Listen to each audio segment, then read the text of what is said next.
तो आइए सुनते हैं मुंशी प्रेमचंद की कहानियों का संग्रह मानसरोवर भाग 2 की कहानी, जिसका नाम है दो बैलों की कथा। जानवरों में गधा सबसे ज़्यादा बुद्धिहीन समझा जाता है। हम जब किसी आदमी को पल्ले दर्जे का बेवकूफ़ कहना चाहते हैं तो उसे गधा कहते हैं। गधा सचमुच बेवकूफ़ है या उसके सीधेपन, उसकी निरापद सहिष्णुता ने उसे यह पदवी दे दी है, इसका निश्चय नहीं किया जा सकता। गाय सींग मारती है, ब्याई हुई गाय तो अनाया ही सिंहनी की रूप धारण कर लेती है। कुत्ता भी बहुत गरीब जानवर है, लेकिन कभी कभी उसे भी क्रोध आ ही जाता है, किंतु गधे को कभी क्रोध करते नहीं सुना न देखा। जितना चाहे गरीब को मारो, चाहे जैसी खराब सड़ी हुई घास सामने डाल दो, उसके चेहरे पर कभी असंतोष की छाया भी न दिखाई देगी। वैसाख में चाहे एक आध बार कुलेल कर लेता हूँ, पर हमने तो उसे कभी खुश होते नहीं देखा। उसके चेहरे पर एक स्थायी विषाद स्थायी रूप से छाया रहता है। सुख दुख हानि लाभ किसी भी दशा में उसे बदलते नहीं देखा। ऋषियों मुनियों के जितने गुण हैं वे सभी उसमें पराकाष्ठ को पहुंच गए हैं, पर आदमी उसे बेवकूफ कहता है। सद्गुणों का इतना अनादर कहीं न देखा। कदाचित सीधापन संसार के लिए उपयुक्त नहीं है। देखिए ना, भारतवासियों की अफ्रीका में क्यों दुर्दशा हो रही है, क्यों अमेरिका में उन्हें घुसने नहीं दिया जाता। बेचारे शराब नहीं पीते, 4 पैसे कुसमय के लिए बचा कर रखते हैं, जी तोड़ काम करते हैं, किसी से लड़ाई झगड़ा नहीं करते, 4 बातें सुनकर गम खा जाते हैं, फिर भी बदनाम है। कहा जाता है वे जीवन के आदर्श को नीचा करते हैं। अगर वे भी ईंट का जवाब पत्थर से देना सीख जाते तो शायद सब कहलाने लगते।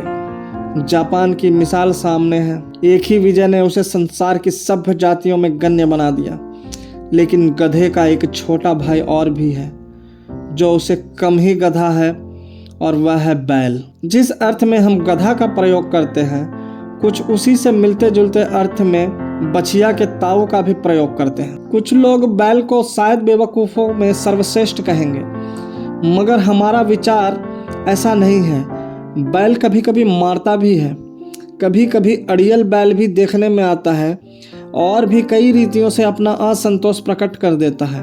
अतएव उसका स्थान गधे से नीचा है। झूरी काछी के दोनों बैलों के नाम थे हीरा और मोती। दोनों पछाई जाति के थे, देखने में सुंदर, काम में चौकस, डील में ऊंचे। बहुत दिनों से साथ रहते रहते दोनों में भाईचारा हो गया था।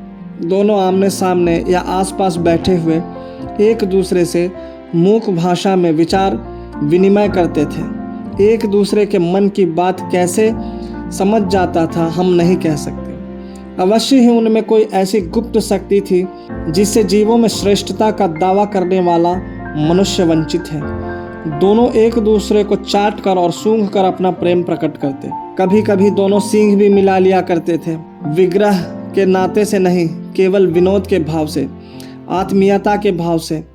जैसे दोस्तों में घनिष्ठता होते ही धौल धप्पा होने लगता है, इसके बिना दोस्ती कुछ फुसफुसी, कुछ हल्की सी रहती है, जिस पर ज़्यादा विश्वास नहीं किया जा सकता। जिस वक्त ये दोनों बैल हल या गाड़ी में जोत दिए जाते और गर्दन हिला हिला कर चलते, उस वक्त हर एक की यही चेष्टा होती थी कि ज़्यादा से ज़्यादा बोझ मेरी ही गर्दन पर रहे।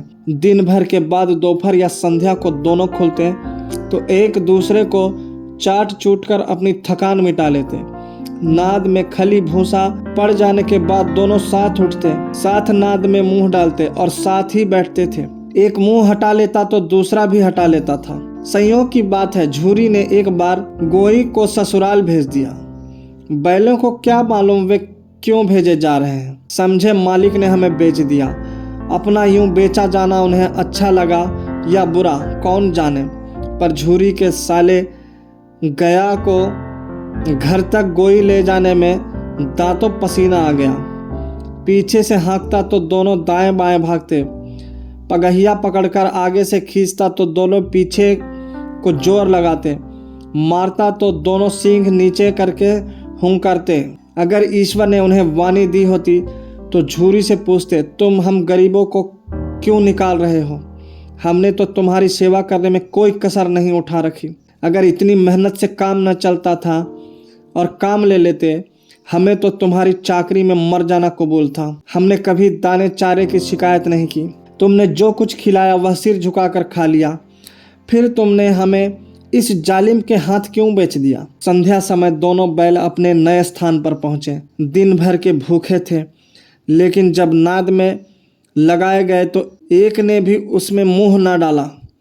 दिल भारी हो रहा था। जिसे उन्होंने अपना घर समझ रखा था वह आज उनसे छूट गया था।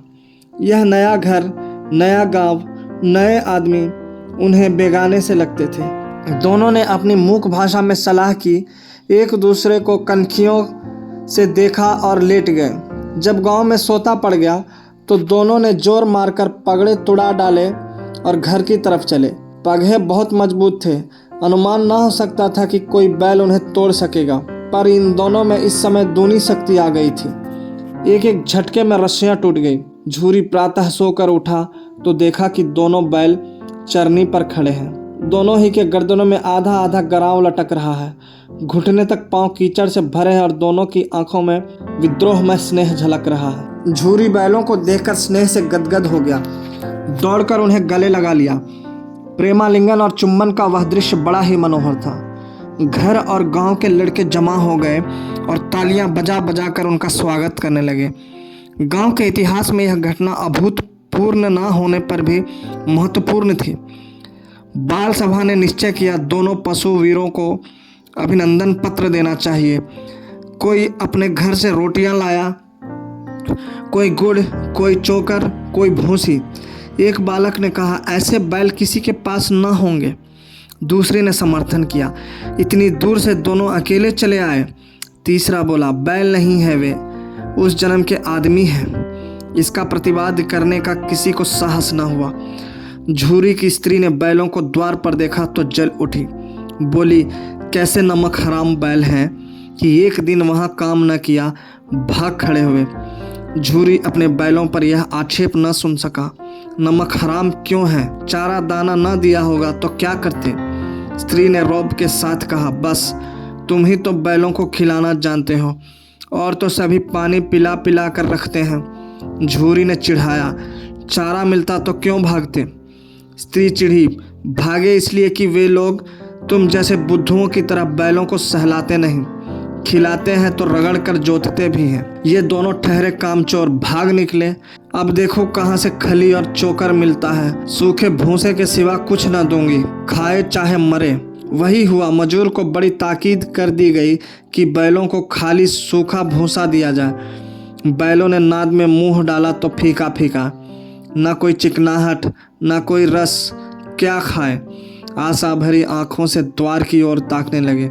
झूरी ने मजूर से कहा, थोड़ी सी खली क्यों नहीं डाल देता बे? मालकिन मुझे मार ही डालेंगे। चुरा कर डाला ना दादा, पीछे से तुम भी उन्हीं की से कहोगे। दूसरे दिन झूरी का साला फिर आया और बैलों को ले चला। अब की उसने दोनों को गाड़ी में जोता। 2-4 बार मोती ने गाड़ी को सड़क की खाई में गिराना चाहा, पर हीरा ने संभाल लिया। वह ज़्यादा सहनशील था। संध्या समय घर पहुंचकर उसने दोनों को मोटी रस्सियों से बांधा और कल की शरारत का मजा चखाया। फिर वही सूखा भूसा डाल दिया। अपने दोनों बैलों को खली चूनी सब कुछ दी। दोनों बैलों का ऐसा अपमान कभी ना हुआ था। झूरी इन्हें फूल की छड़ी से भी ना छूता था। उसकी टिटकार पर दोनों उड़ने लगते थे। यहाँ मार पड़ी। आहत सम्मान की व्यथा तो थी ही, उस पर मिला सूखा भूसा। नाद की तरफ आंखें तक न उठाई। दूसरे दिन गया ने बैलों को हल में जोता, पर इन दोनों ने जैसे पांव न उठाने की कसम खा ली थी। वह मारते मारते थक गया, पर दोनों ने पांव न उठाया।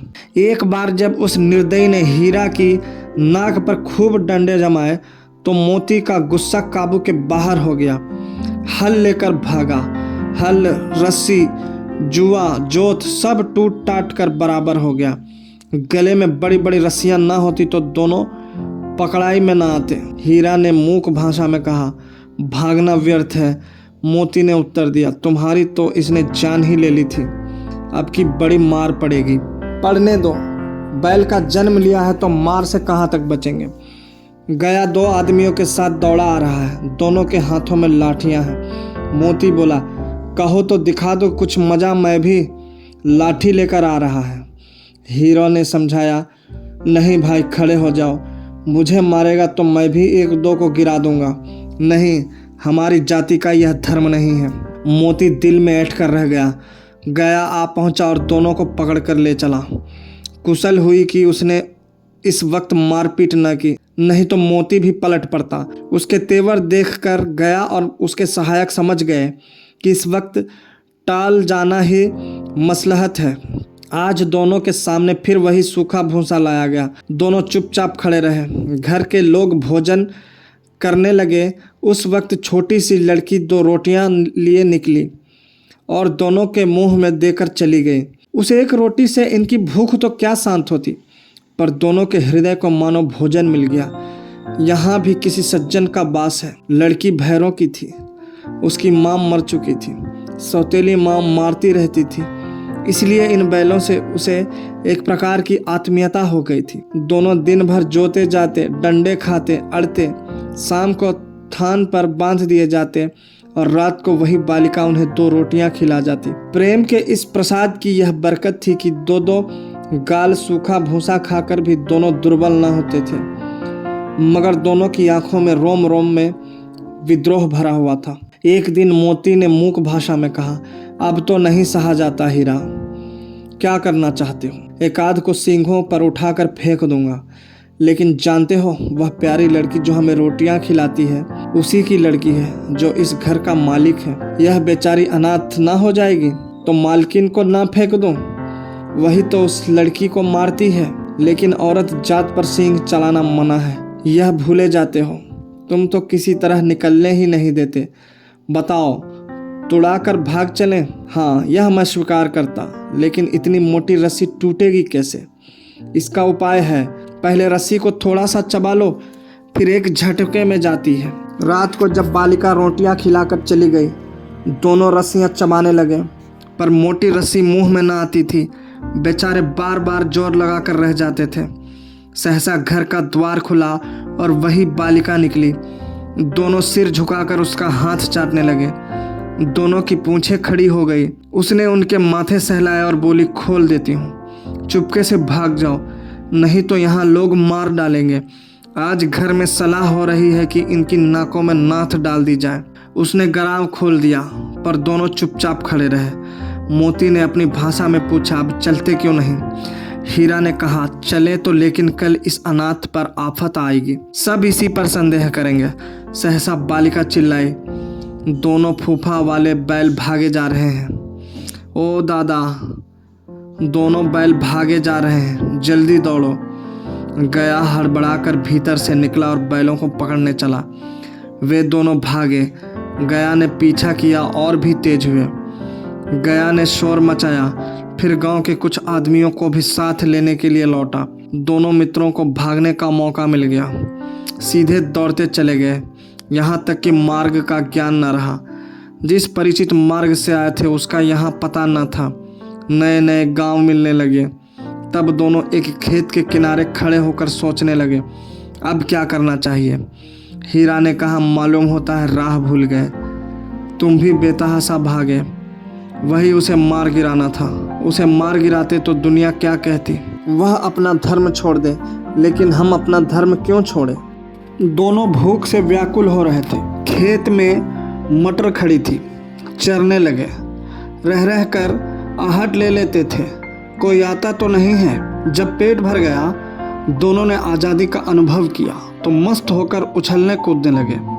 पहले दोनों ने डकार ली, फिर सींग मिलाए और एक दूसरे को ठेलने लगे। मोती ने हीरा को कई कदम पीछे हटा दिया, यहाँ तक कि वह खाई में गिर गया। तब उसे भी क्रोध आया, संभल कर उठा और फिर मोती से भिड़ गया। मोती ने देखा खेल में झगड़ा हुआ चाहता है तो किनारे हट गया। अरे वह क्या, कोई सांड डौंकता चला आ रहा है। हाँ, सांड ही है। वह सामने आ पहुंचा। दोनों मित्र बगले झांक रहे हैं। सांड पूरा हाथी है, उससे भिड़ना जान से हाथ धोना है, लेकिन ना भिड़ने पर भी तो जान बचती नहीं नजर आती। इन्हीं की तरफ आ भी रहा है। कितनी भयंकर सूरत है। मोती ने मूक भाषा में कहा, बुरे फंसे, जान कैसे बचेगी, कोई उपाय सोचो। हीरा ने चिंतित स्वर में कहा, अपने घमंड में भूला हुआ है, आरजू विनती न सुनेगा। भाग क्यों न चले, भागना कायरता है, तो फिर यहीं मरो।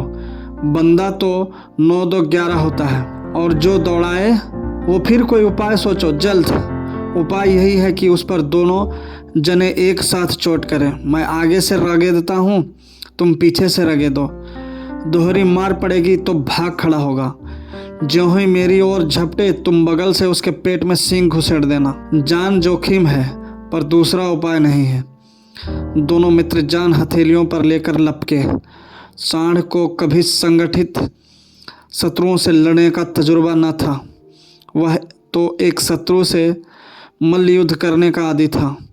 ज्यों ही हीरा पर झपटा, मोती ने पीछे से दौड़ाया। सांड उसकी तरफ मुड़ा तो हीरा ने रगेदा। सांड चाहता था कि एक एक करके दोनों को गिरा ले, पर यह दोनों उस्ताद थे, उसे यह अवसर न देते थे। एक बार सांड झल्ला कर हीरा का अंत कर देने के लिए चला कि मोती ने बगल से पाकर उसके पेट में सींग भोंक दी। सांड क्रोध में आकर पीछे फिरा तो हीरा ने दूसरे पहलू में सींग चुभा दिया। आखिर बेचारा जख्मी होकर भागा और दोनों मित्रों ने दूर तक उसका पीछा किया, यहाँ तक कि सांड बेदम होकर गिर पड़ा। तब दोनों ने उसे छोड़ दिया। दोनों मित्र विजय के नशे में झूमते चले जाते थे। मोती ने अपनी सांकेतिक भाषा में कहा, मेरा जी चाहता था कि बचा को मार ही डालो। हीरा ने तिरस्कार किया, गिरे हुए वैरी पर सींग न चलाना चाहिए, यह सब ढोंग है। बैरी को ऐसा मारना चाहिए कि फिर ना उठे। अब घर कैसे पहुंचेंगे यह सोचो, पहले कुछ खा लें तो सोचें। सामने मटर का खेत था ही। मोती उसमें घुस गया। हीरा मना करता रहा पर उसने एक ना सुनी। अभी 2 ही 4 ग्रास खाए थे कि 2 आदमी लाठियां लिए दौड़ पड़े और दोनों मित्रों को घेर लिया। हीरा तो मेड़ पर था, निकल गया। मोती सींचे हुए खेत में था, उसके खुर कीचड़ में धंसने लगे। भाग ना सका, पकड़ लिया गया। भाग ना सका, पकड़ लिया गया। हीरा ने देखा संगी संकट में है, वो लौट पड़ा। फंसेंगे तो दोनों साथ फंसेंगे। रखवालों ने उसे भी पकड़ लिया। प्रातःकाल दोनों मित्र काजी हाउस में बंद कर दिए गए।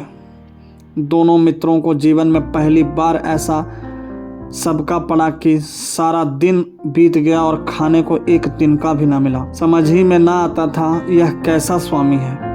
इससे तो गया फिर भी अच्छा था। वहाँ कई भैंसें थी, कई बकरियों, कई घोड़े, कई गधे, पर किसी के सामने चारा ना था। सब जमीन पर मुर्दों की तरह पड़े थे। कई तो इतने कमजोर हो गए थे कि खड़े भी ना हो सकते थे। सारा दिन दोनों मित्र फाटक की ओर टकटकी लगाए ताकते रहे, पर कोई चारा लेकर आता ना दिखाई दिया। तब दोनों ने दीवार की नमकीन मिट्टी चाटनी शुरू की, पर इससे क्या तृप्ति होती। रात को भी जब कुछ भोजन ना मिला तो हीरा के दिल में विद्रोह की ज्वाला दहक उठी। मोती से बोला, अब तो नहीं रहा जाता मोती। मोती ने सिर लटकाए हुए जवाब दिया, मुझे तो मालूम होता है प्राण निकल रहे हैं। इतनी जल्द हिम्मत ना हारो भाई, यहाँ से भागने का कोई उपाय निकालना चाहिए। आओ दीवार तोड़ डालें। मुझसे तो अब कुछ ना होगा, बस इसी बूते पर अकड़ते थे, सारी अकड़ निकल गई। बाड़े की दीवार कच्ची थी। हीरा मजबूत तो था ही, अपने नुकीले सींग दीवार में गड़ा दिए और जोर मारा तो मिट्टी का एक चिप्पड़ निकल आया। फिर तो उसका साहस बढ़ा। उसने दौड़ दौड़ कर दीवार पर चोटें की और हर चोट में थोड़ी थोड़ी मिट्टी गिराने लगा। उसी समय काजी हाउस का चौकीदार लालटेन लेकर जानवरों की हाजिरी लेने आ निकला। हीरा का यह उज्जड़पन देखकर उसने उसे कई डंडे रसीद किए और मोटी सी रस्सी से बांध दिया। मोती ने पड़े पड़े कहा, आखिर मार खाई, क्या मिला? अपने बूते भर जोर तो मार लिया। ऐसा जोर मारना किस काम का कि और बंधन में पड़ गए। जोर तो मारता ही जाऊंगा, चाहे कितनी ही बंधन पड़ते जाए। जान से हाथ धोना पड़ेगा, कुछ परवाह नहीं। यूं भी तो मरना ही है। सोचो दीवार खुद जाती तो कितनी जान बच जाती।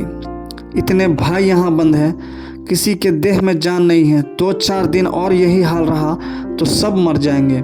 हाँ यह बात तो है। अच्छा तो लो, फिर मैं भी जोर लगाता हूँ। मोती ने भी दीवार में उसी जगह सींग मारा। थोड़ी सी मिट्टी गिरी और हिम्मत बढ़ी।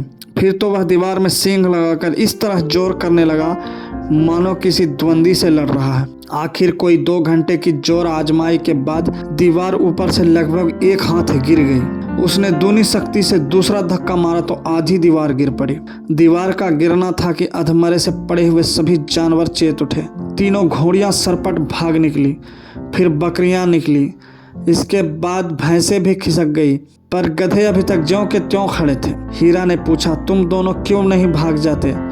एक गधे ने कहा, जो कहीं फिर पकड़ लिए जाए तो क्या हर्ज है, अभी तो भागने का अवसर है। हमें तो डर लगता है, हम यहीं पड़े रहेंगे। आधी रात से ऊपर जा चुकी थी। दोनों गधे अभी तक खड़े सोच रहे थे भागे या ना भागे, और मोती अपने मित्र की रस्सी तोड़ने में लगा हुआ था। जब वह हार गया तो हीरा ने कहा, तुम जाओ, मुझे यहीं पड़ा रहने दो, शायद कहीं भेंट हो जाए। मोती ने आंखों में आंसू लाकर कहा, तुम मुझे इतना स्वार्थी समझते हो हीरा? हम और तुम इतने दिनों एक साथ रहे, आज तुम विपत्ति में पड़ गए तो मैं तुम्हें छोड़कर अलग हो जाऊं? हीरा ने कहा, बहुत मार पड़ेगी, लोग समझ जाएंगे यह तुम्हारी शरारत है। मोती गर्व से बोला, जिस अपराध के लिए तुम्हारे गले में बंधन पड़ा उसके लिए अगर मुझ पर मार पड़े तो क्या चिंता। इतना तो हो ही गया कि 9-10 प्राणियों की जान बच गई, वह सब तो आशीर्वाद देंगे। यह कहते हुए मोती ने दोनों गधों को सींगों से मार मार कर बाड़े के बाहर निकाला और तब अपने बंधु के पास आकर सो रहा। भोर होते ही मुंशी और चौकीदार और अन्य कर्मचारियों में कैसी खलबली मची। इसके लिखने की ज़रूरत नहीं, बस इतना ही काफ़ी है कि मोती को खूब मरम्मत हुई और उसे भी मोटी रस्सी से बांध दिया गया। 1 सप्ताह तक दोनों मित्र वहां बंधे पड़े रहे। किसी ने चारे का एक तृण भी ना डाला। हाँ, एक बार पानी दिखा दिया जाता था, यही उनका आधार था। दोनों इतने दुर्बल हो गए थे कि उठा तक ना जाता था। ठठरियाँ निकल आई थी। एक दिन बाड़े के सामने डुग्गी बजने लगी और दोपहर होते होते वहाँ 50-60 आदमी जमा हो गए। तब दोनों मित्र निकाले गए और उनकी देखभाल होने लगी।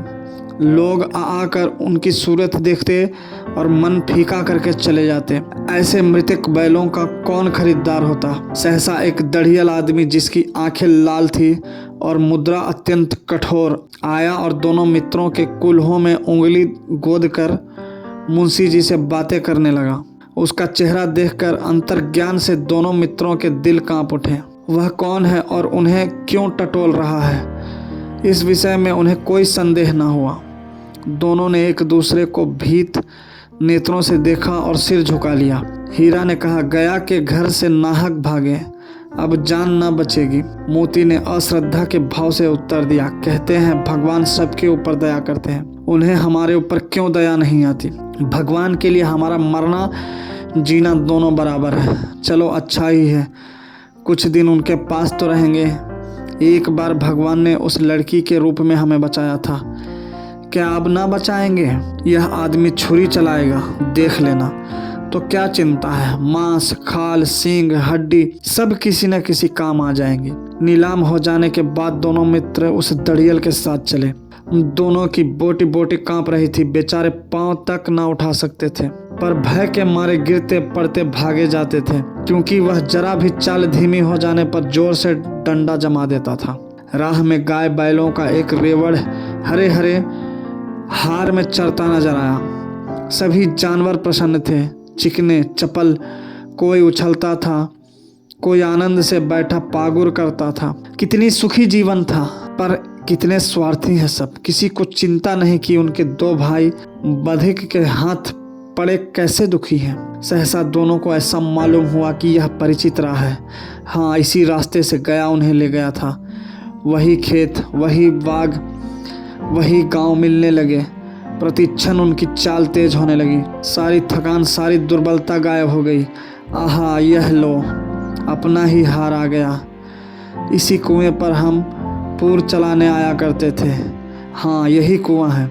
मोती ने कहा, हमारा घर नगीच आ गया है। हीरा बोला, भगवान की दया है, मैं तो अब घर भागता हूँ। यह जाने देगा, इसे मैं मार गिराता हूँ। नहीं नहीं, दौड़कर थान पर चलो, वहाँ से हम आगे ना जाएंगे। दोनों उन्मत्त होकर बछड़ों की भांति कुलेलें करते हुए घर की ओर दौड़े। वह हमारा थान है। दोनों दौड़कर अपने थान पर आए और खड़े हो गए। दढ़ियल भी पीछे पीछे दौड़ा चला आता था।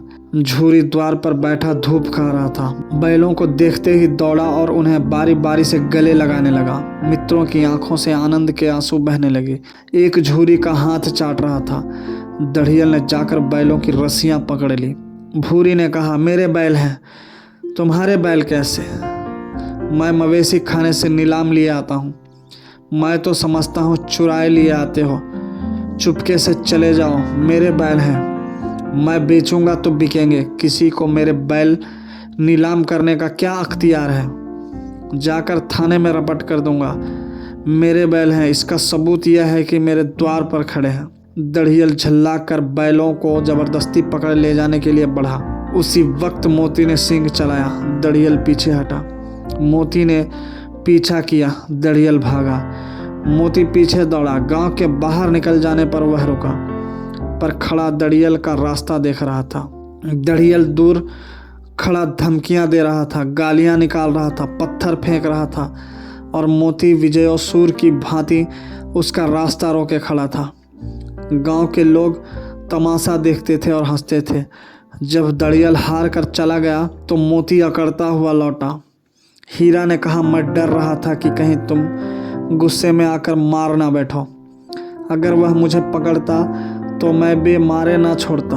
अब ना आएगा, आएगा तो दूर ही से खबर लूँगा, देखूं कैसे ले जाता है। जो गोली मरवा दे, मर जाऊंगा, पर उसके काम तो ना आऊँगा। हमारी जान कोई जान ही नहीं समझता, इसीलिए कि हम इतने सीधे होते हैं। जरा देर में नादों में खली, भूसा, चौकर, दाना भर दिया गया और दोनों मित्र खाने लगे। झूरी खड़ी दोनों को सहला रहा था और 20 लड़के तमाशा देख रहे थे। सारे गांव में उत्साह सा मालूम होता था। उसी समय मालकिन ने आकर दोनों के माथे चूम लिए। धन्यवाद।